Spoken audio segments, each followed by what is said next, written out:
No, see, listen, I'm the author of a book titled Inside the Business of C.U.M.Management, right? C.U.M. is a double entendre for choices you make. Listen, first of all, you got to listen. You understand? You got to, I know you can hear because I see the ears on the side of your head. And if they working, I know you can hear me, but it's a difference between hearing and listening. Now, if you're going to listen and be receptive to the information I'm giving you, well, then you're going to have to understand that I know that you listening as opposed to hearing because you taking the information and you making it applicable to your life moving forward. So we're gonna start off talking about, the first chapter. Can you afford to be a parent? Can you afford to be a parent?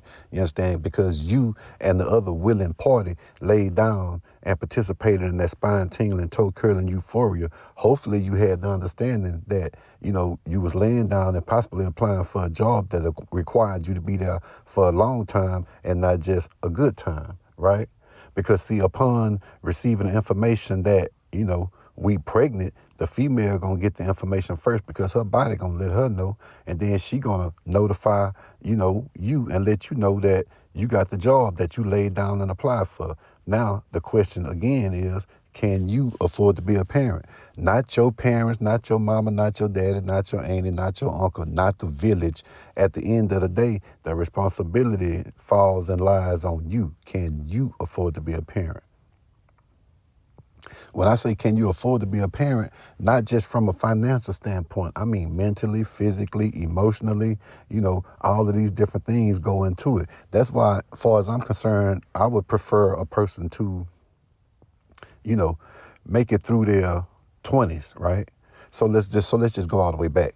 If you start off from your beginning, your conception, right? You raised up under your parents' structure and up under your parents', government, if you will. Well, once you graduate from high school and then you get out into the world, at that time, you should be ready to apply the things that you learn in real time.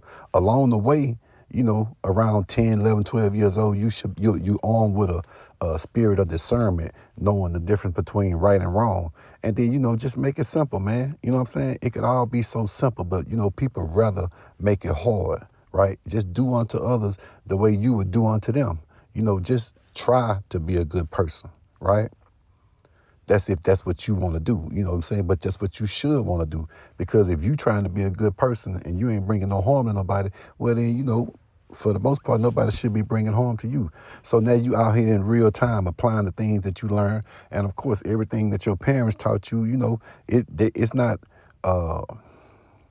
let's just say it's not a right or wrong way to do it or whatever, because I never seen a person born on earth that came with an instruction manual. But let's just say the people that came before you did the best they can, the best that they could for the tools that they were armed with to, execute the job that they were doing, right? So some things that they did, you might not like. You going to take the things that they did because they the people that were responsible for building your foundation. So you take the things that they did that you felt like was good and that you felt like was beneficial, that you want to keep in your tool bag moving forward, and you keep those things and you keep on moving with those things. However, it's some things that you should just automatically know off the rip just from having observation and seeing with your own eyes that, okay, that ain't cool, that ain't right, I don't like that, okay, I ain't gonna do that right there, I'm gonna X that out. And then you start making your own decisions. Now you 18, 20, 21, 22.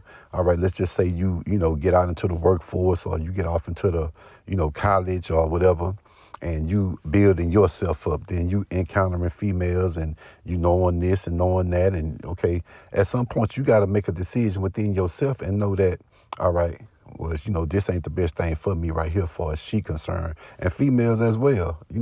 You looking at guys and you grade them and judging them too, because like if a female grew up with her parents, her mom and her dad, well then you grew up seeing how a woman treat a man, how a man treat a woman, how your daddy treated you and put you on a pedestal and did things for you, which gives you a level of a standard for what you're going to receive and what you're going to accept. So you making it through college, you getting off into the workforce, you having some dates, you dating some guys, you got a boyfriend, you got a girlfriend, you doing your thing or whatever. Man, the best thing I could tell you is try not to, complicate life at that stage, because you steady trying to figure things out yourself, and you might be still looking at your parents for answers to things that you may not know. So the worst way that you could possibly complicate it is to bring somebody into the world that's looking at you for answers that you don't have, you know. So I like to say if you make it to your 27, 28, okay, by now you finished with college, you into the workforce, you done moved out, you got your own place, you got your own government you establishing, and you getting familiar with your bills and all of this and that type of thing, and figuring life out, if you will. Well, by the time you 27, 28, 29, maybe, you're gonna have your dating pool narrowed down to something that's solid that you feel like you want to move forward with. I'm speaking to males and females alike, and you want to find yourself linking up with somebody that's like-minded and goal-oriented and, trying to move in the same direction that you trying to move in. Hopefully they got the same, foundation and the same moral base and all of these type of things. But you got to talk, man. You got to get an understanding. See, because the animalistic chemistry of human beings, that's going to come natural when y'all get together and, y'all start, doing things like that. And, you don't want to, like I said, you don't want to complicate the situation by immediately throwing a child into the situation when you may not even know the person, to the best of your ability that you're laying down doing that with, to the best of your ability, right? Because it's a constant evolving process of, continuing to know a person and grow with a person and all these type of things. And at some point, everything changes. Man, we talking about, can you afford to be a parent, man? That's the first chapter of the book. And inside the business of C.U.M. Management, C.U.M. is a double entendre for choices you make. So when I say calm, I do mean calm that men release into females. And, from a female point of view, it's the calm that you allow the male to release into you. I think the most important thing is, being selective in the process. At least, you want to make sure from the onset and the beginning that you feel like you're doing the right thing and in the best situation moving forward. Stay tuned for more Inside the Business.